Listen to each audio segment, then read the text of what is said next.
Assalamualaikum warahmatullahi wabarakatuh. Selamat kembali kepada semua. Hai. Ada beberapa perkara yang perlu kita titik beratkan dalam proses kita nak kembali aktif dalam apa jua bidang ataupun sukan yang kita ceburi, especially sukan larian setelah kita berehat panjang.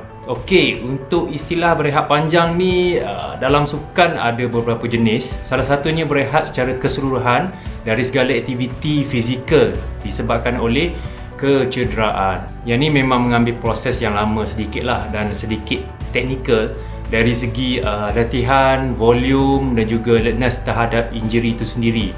Okey, supaya ianya tak berulang bila kita dah restart balik kita punya training. Kedua, mostly memang untuk atlet lah, mereka akan berhempas pula sepanjang tahun berlatih, bertanding dan akhirnya mereka akan mengambil beberapa minggu untuk bercuti lah, holiday. Dan selepas tu baru mereka akan commit balik training untuk fasa baru.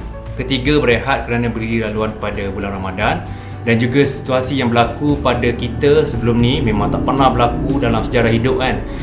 Kita terpaksa berehat dari segala aktiviti kat luar, gym pun tutup. So kebanyakannya buat aktiviti ringan di rumah saja. Dan ada juga yang langsung tak berbuat apa-apa. Untuk kali ini saya akan memberikan sedikit tips dan juga perkara bagaimana untuk kita semua ingin kembali aktif setelah lama meninggalkan aktiviti larian. Perkara yang pertama yang mungkin akan memotivasikan kita adalah dengan memilih baju ataupun pakaian yang kita suka. Kita pernah pakai sebelum ni, memang selalu pakai. Kalau baju yang dipakai tu dah sendat, alamatnya kita dah berisi, dah put on weight. Okay, tapi jangan khawatir, jadikan itu sebagai penanda aras supaya kita konsisten dalam mulakan latihan. InsyaAllah dalam a few weeks baju tu mungkin dah longgar balik. Dalam masa yang sama juga, pilih juga kasut kesukaan ataupun kasut yang selalu dipakai sebelum ni. Check dulu kasut sebelum sarung. Okay, takut-takut ada ternak something dalam kasut sepanjang kita berehat.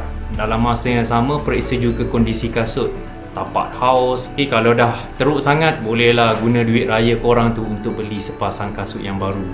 Perkara yang kedua, untuk permulaan nak aktif balik ni, jangan risaukan, jangan fikirkan pasal gadget, pasal jam, pasal MP3 ke, any devices ataupun equipment tambahan yang lain.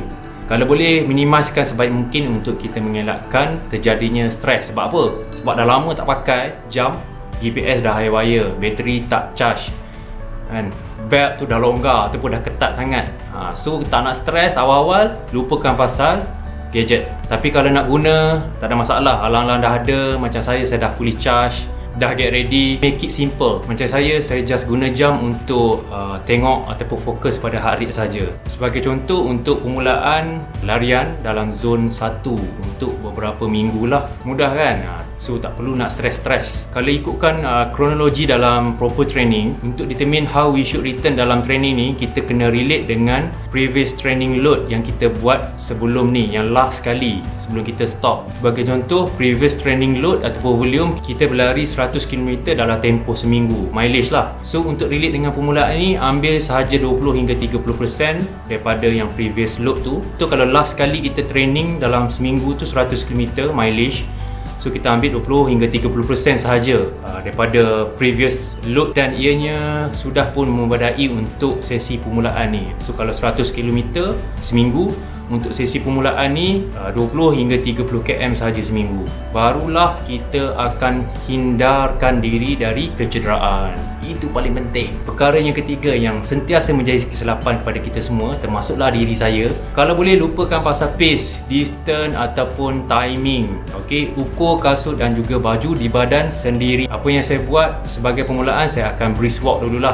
Ambil feel lah katakan. Untuk 20 hingga 30 minit, badan dah panas, barulah start dengan membuat easy jog. Kalau boleh, memang kita perlu maximizekan sebaik mungkin feeling, improvekan kita punya motivation towards restart balik training ni, dan mulakan dengan kadar mengikut kemampuan. Barulah rasa semangat tu tak hilang. Perkara yang keempat iaitu mulakan dengan perlahan. Ini relate dengan perkara yang ketiga. Jarak dan juga masa tu kalau boleh singkatkan untuk permulaan. Untuk first week hingga third week ataupun fourth week, memang kita hanya perlu spend dalam 30-60 minit sahajalah ikut kemampuan. Sebagai contoh lain, kita boleh apply structure interval easy punya, seperti berlari 5 minit, berjalan 1 minit dan repeat 3 hingga 4 set sebagai permulaan. Jangan risau pasal fitness akan lambat naik. Sebab apa? Sebab lari slow kan. Dan jangan bezakan level fitness dengan previous one. Progress is progress. Tak kisahlah kita mampu berlari sebelum ni 50 km, untuk permulaan 10 km pun perlu rasa bersyukur.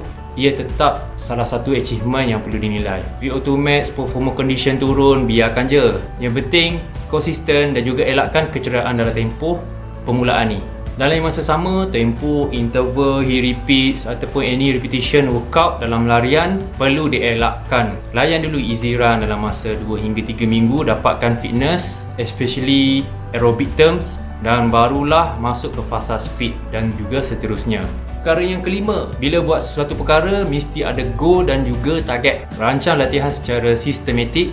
Alang-alang dah tahu event ni takkan ada dalam masa terdekat. Awal tahun depan pun belum pasti event tu ada atau tak. Berkata dalam masa permulaan ni, buat proper plan, buat jadual untuk train betul-betul. Bila government dah bagi green light untuk adakan acara larian, masa tu kita dah ready. Perkara yang keenam, susuli latihan dengan rehat yang cukup, tidur yang cukup dan juga makan yang cukup. Dan jangan lupa untuk membuat sedikit strength conditioning untuk mantapkan otot-otot dan juga sendi-sendi. Workout tak perlu nak fancy pun, yang penting basic strength conditioning tu kena kasih clear dulu. Dan yang terakhir sekali, manfaatkan latihan yang kita buat ni dengan memberi sedikit motivasi kepada rakan-rakan yang lain. Kita bersemangat, rakan-rakan juga akan bersemangat. Share je apa jenis latihan yang korang buat, result yang korang dapat. Mungkin itu akan menaikkan lagi semangat di antara satu sama lain. Apapun, stay safe, amalkan social distancing dan juga kebersihan selalu. Dan insya-Allah kita mampu menang.